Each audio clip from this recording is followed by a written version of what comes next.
Video recording. Okay. So we'll move to agenda item number 11. This is our public comment period. Persons wishing to speak are requested to complete a speaker's card and present it to the recording secretary or NDOW staff in the remote sites. Public comment will be limited to 3 minutes per individual. No action can be taken by the commission at this time. Any item requiring commission action may be scheduled on a future commission meeting. Let's do this. I think we're going to be fine on time, but we'll start with our remote sites just to be safe. So is there any public comment in Elko? This is the general public comment period.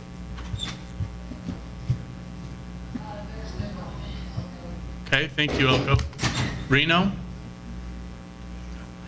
Reno has a comment, and it's got three people commenting. Okay, please start with your name for the record. And I was here to address an issue that has not come up today, but I thought I might public comment anyway, which are the recent cat traffic in Las Vegas. And this is a question of jurisdiction, who really is able to do anything about this traffic in residential neighborhoods. And unfortunately, I do not see the people that I thought might be here in Las Vegas area. It's easy to see that. But the point is that this is something that Trailside has been dealing with for so many years.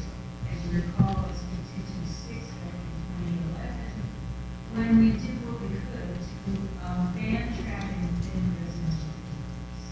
And it seemed like the most obvious logical move that we could make to say that there's not going to be any traffic in town limits, city limits. That seems so obvious. And so I'm asking what that would be as a shot. That to not only became dissipated, it became road by road in the county where there are limitations. And so we did not see what we had hoped to see, which was protection within just about any residential neighborhood within the state. And why do I bring this up to you? Maybe this is something to do with commission, maybe it does, I'm not sure. Because the jurisdiction is very clouded in a lot of these cases, because it's where the recent cases found. And you can contact the Cal Animal Welfare Group who has been tracking this case where a Pomeranian dog was killed and found bear track within a residential neighborhood, and where a cat was seriously maimed. And the same thing with this point, next door neighbor has this fact as well. Where is your responsibility involved in this? Are you here for this? I would hope so. And what I've always hoped is that we would have some legislative support from you. We go to the legislature and what is the statute? We go to the legislature, is there a way that we can support us in this common sense legislation to protect our neighborhoods from these kinds of what are all accidents? Because I think by you there's really a good side to it, and neighbors and stuff. Fights the neighbors and traps in the yards and just what occurs is a double side needs to be the city of veterans. What I'm saying is, most respectfully to you, that the issue is, this is many times the issue is the new stuff of the existence of not there, whether they call it for the same, legally heinous, and we certainly don't have any place to go.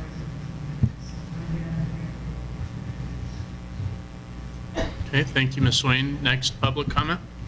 For the record, that holds that most commissioners making practical decisions in the private business world on a daily basis. It's surprising that no one on the commission publicly acknowledges that heavily subsidized costs deals with statutory drafting and building penalty drafts for supposed fund and the profit of selling carcasses of dogs held in public trust. The recent bad press about Las Vegas neighborhood drafts seriously injured domestic cats. And the settlement has had repeated problems complying with traffic laws and multiple convictions of the current state traffic association president. Falsely performance that traffic is an activity and returning wildlife supposed to be provided without any severance payments to dollars. The commission, the traffic committee, and NSF spent thousands of collected hours to satisfy traffic opportunities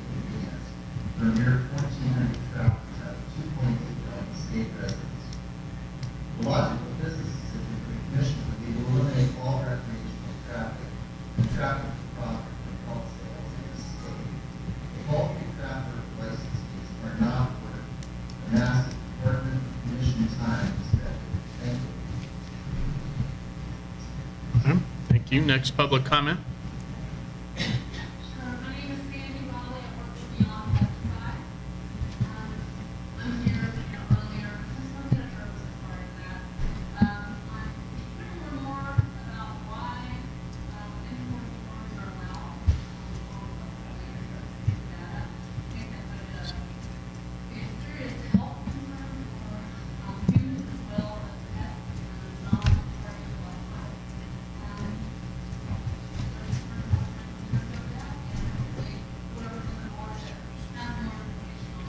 How many employee boards are being used to assess throughout the data? And how many hospitals are actually called or contact employee boards in this area? Because most people that are out walking with pets are they're unaware that the cyanide traps are out there waiting for them, right? And so if your kid or your pet got shot with a trap, you would have a clue what to do. You take them to the hospital, you would have an idea of what's going on. So, I'd like to learn more about that. If someone would want to call me, I'll be on email and contact information. And I really want to know what's the benefit of using employee boards? How is that protecting the sensitivity data in our law? Sandy, I would say your last name, but I didn't catch it. Could you please spell your last name for us?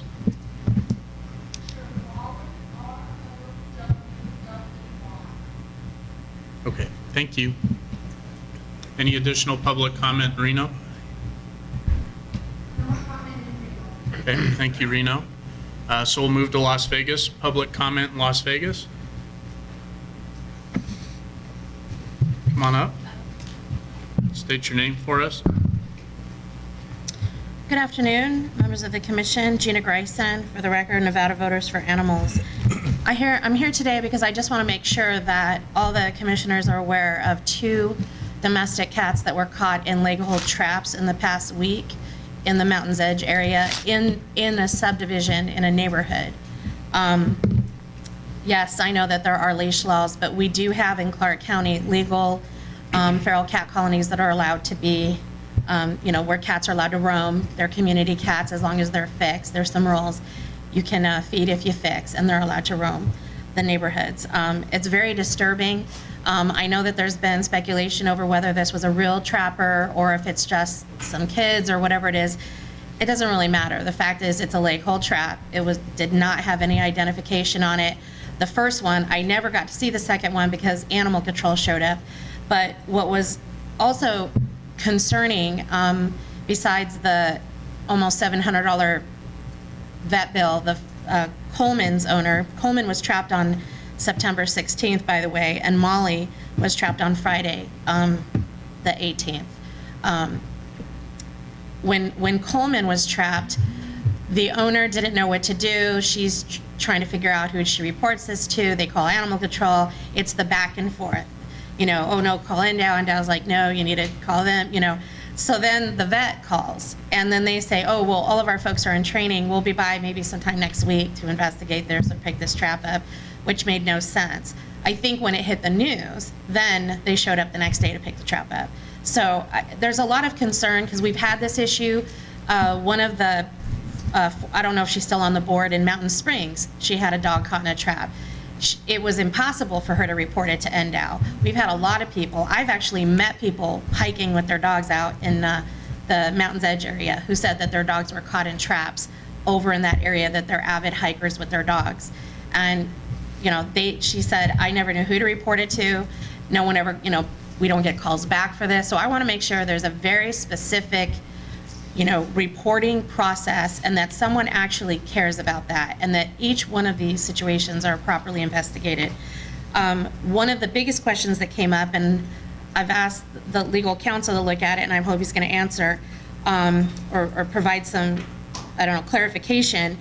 In NAC 503.165, trapping within 1/2 mile of certain residences, in my estimation, and I think the intent of the rule, and we've had lots of discussions about this, is that you're not supposed to be trapping. And the only time it would be an exception is private property, maybe like a ranch or somewhere in a rural area.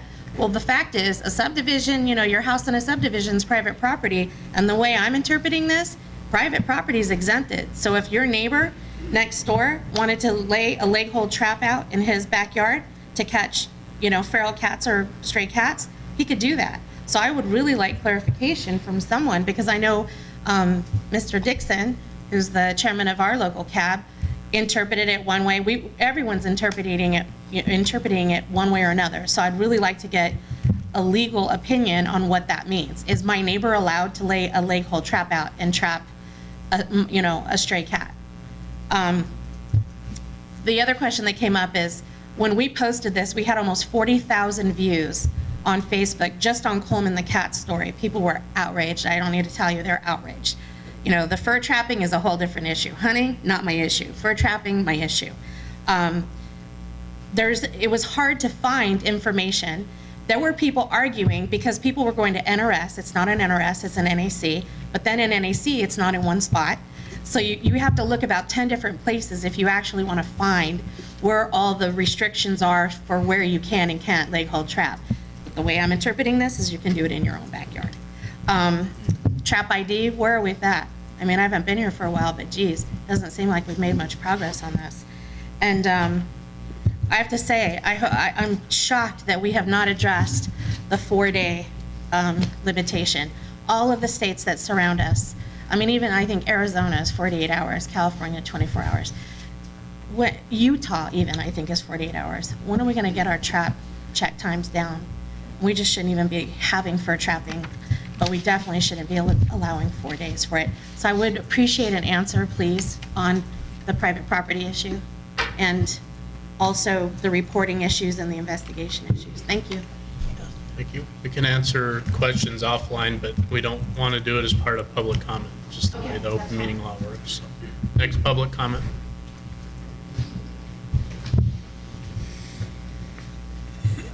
Hi, my name is Stephanie Myers from Lee Canyon in Mount Charleston, and I'm really glad I don't have your job.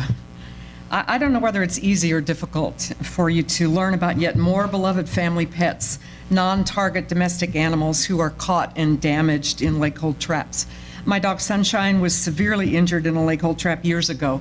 She barely lasted another year and then she was gone. And I just can't forget that incident and how it broke my heart and how I went to my local CAB meeting thinking that they would care, and they just laughed at me. Since then, there have been other pets, more pets, many pets caught. I'm sure you wish you could just dismiss them, and maybe you can because they dribble in 1 or 2 at a time. And you say, too bad, sorry, and then promptly forget. And you listen to your sportsman friends and they say, oh, well, that's just the cost of doing business. And maybe you laugh and then you forget. And many of the public have the same reaction. They see photos and videos and they say, oh, that's a shame. And then they forget too. But many people do not forget these incidents. Slowly, more and more people are opening their eyes and becoming aware that this practice of putting out leg hold traps in long lines, maybe hundreds of these lethal snappers ready to hurt or kill whatever lands in the jaws. People become aware that this cruelty is still practiced in this century, in this state, and that you as a board, as a group of citizens, approve and bless this barbaric activity.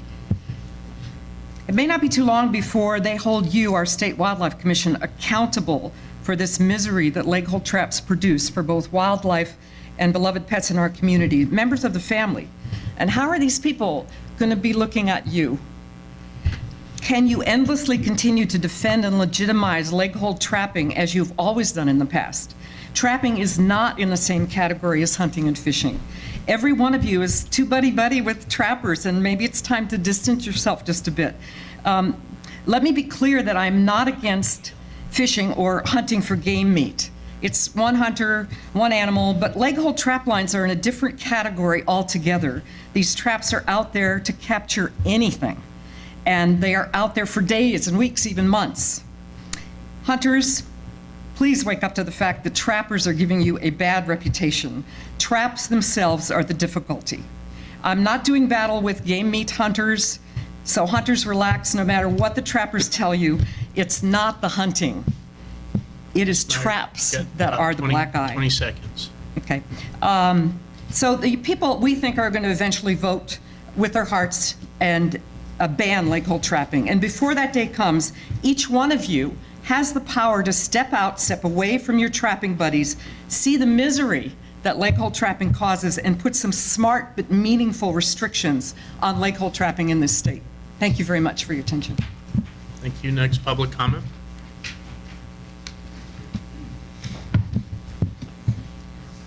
Excuse me, hello, my name is Karen Taillow. I'm a Washoe County resident, and I have cats.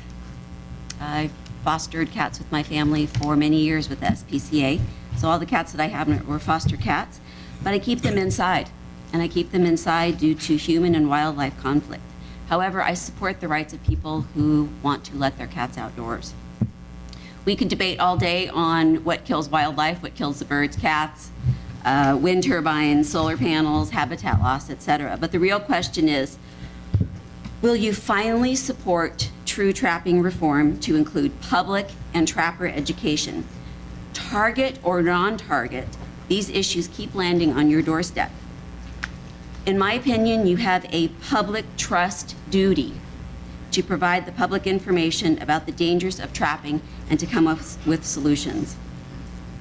I personally believe that most of these issues would go away if we would just get rid of trapping. But if you don't find it necessary to do that, at least find it in your heart and in your public trust duty to give some trapper education as well as public education about the dangers of trapping. I want to mention a couple other things if I have time. I want to acknowledge the tragedy of the bear death that occurred on the golf course in Carson City. I was working that day. People were really, excuse my language, pissed off. And I know that the NDOW workers had absolutely no intention for that to happen at all. I would really, my heart goes out to them as well as to others who were upset, because I'm sure they had no intention for that tragedy to happen. However, I am asking that the public deserves a full public report as to exactly what happened, who made the decision. Was it NDOW or was it the Sheriff's Department? And then also kudos to the Washoe County CAB for a great meeting last week. We had 2 great presentations for the public, and I appreciate Sean Shea's efforts to bring public education to Washoe County. Thank you. Thank you.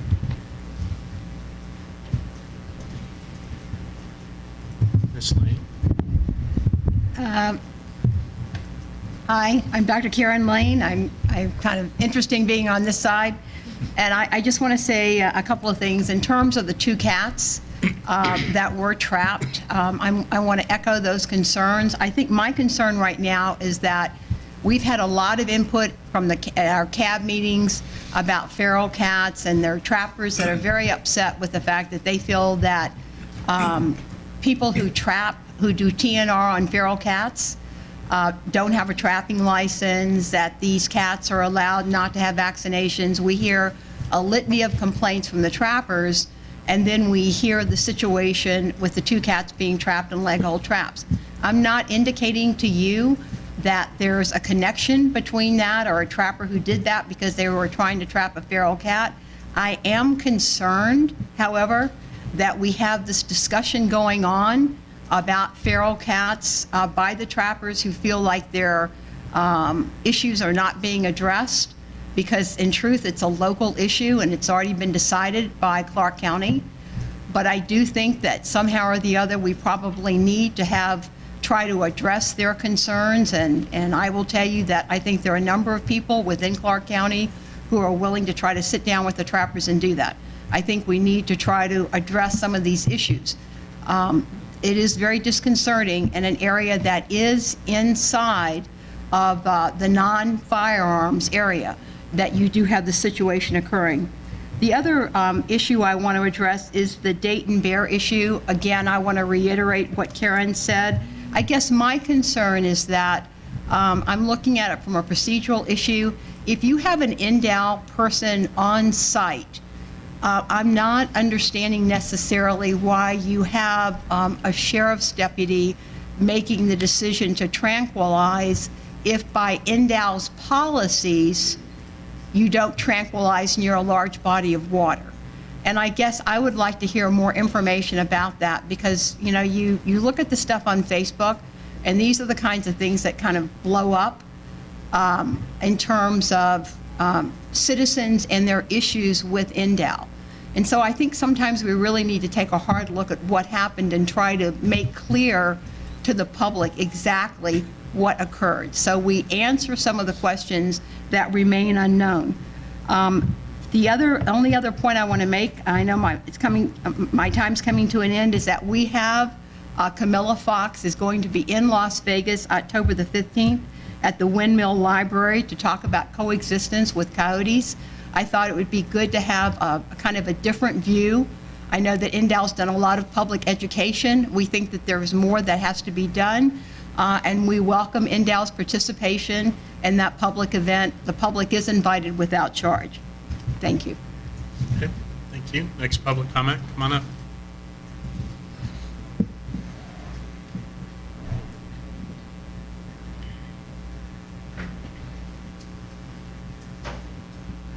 Kind of missed out on number 4, Miles Humphreys with CAB. Speaking on behalf of the CAB and myself, I just want to say that at the last CAB meeting, there was a overview that I think everybody should take a look at, that Garth Oskol, the RTC project manager, gave of the Southeast Connector project, and it was awesome. It was really awesome, and we had a good turnout of people. That leads me into the next question that I'm about to bring up.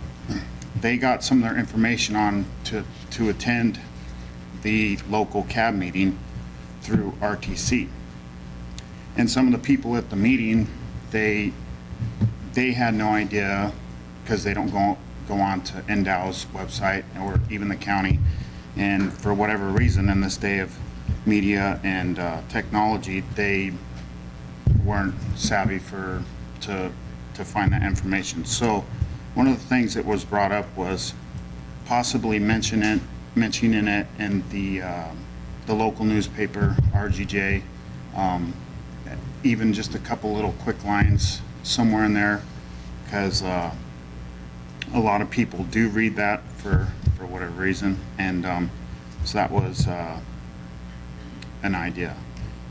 And speaking on myself, with something that was just mentioned on coyotes and whatnot, I live out in the Spanish Springs area, in a area where there's a lot of people, a huge park, Eagle Canyon Park. And Monday, I drive for UPS. After I get off work, I usually run the dogs down at the park on the outskirts of the park. Well, they were almost killed by a pack of coyotes. So, with that being said, I think there should be something maybe mentioned with coyotes in the outlining areas. And my own personal opinion is that I would highly, highly suggest that there is trapping on the outlying areas of the neighborhoods and whatnot, as long as it's legal. Because had I had my kid with me, which I normally do, it could have got real ugly. And so there's a problem with the coyotes and a lot of the so-called nuisance animals, and I think the commission and also Endow needs to take a strong stance on it, on what to do, and also keeping the public safe in the outlining and congested neighborhoods. So that's all. Thank you. Thank you. Next public comment. Last call. Come on up, Paul. For the record, Paul Dixon speaking on behalf of myself, although I did receive a letter as the CAB chairman from a lady on Mount Charleston. And she had asked me about where she would go, who she would contact to get signage for deer or elk crossings in a couple of areas on Mount Charleston. And I pointed her off to Teresa Moline in the education area to try to do that, but and I wasn't sure if I'd done that correctly. So I'd like to get some direction back, at least from a CAB perspective, so when I get calls like that, or somebody sends in something, I know exactly who to send them to. So I kind of sent them off to your education department and the Department of Wildlife, but that may not have been the right place to point. It may be an NDOT thing, I don't really know. And so I was just looking for some guidance back that would come to the cabs on that. Thank you. Additional public comment? All right, seeing none, we'll go ahead and close the meeting for today, and we'll stand in recess until tomorrow morning at 9 a.m. One quick announcement. The front doors here will be closed tomorrow. Hey, Jeremy, I think you got someone. Okay. We won't adjourn just yet, but just one public service announcement, then we'll open it back up. So at this building tomorrow, the front doors are going to be locked.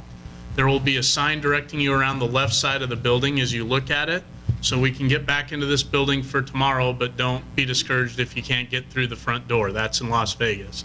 The video feed should be up tomorrow as well, and the location's posted on the agenda. But was there another public comment in Reno or Las Vegas before we close the meeting?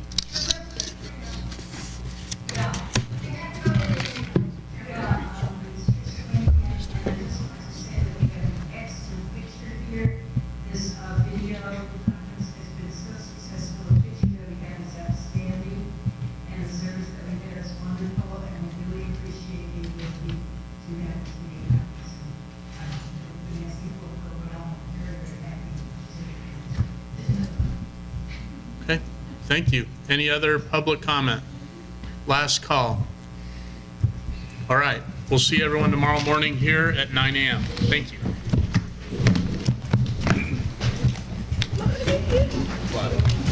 What? That would be after.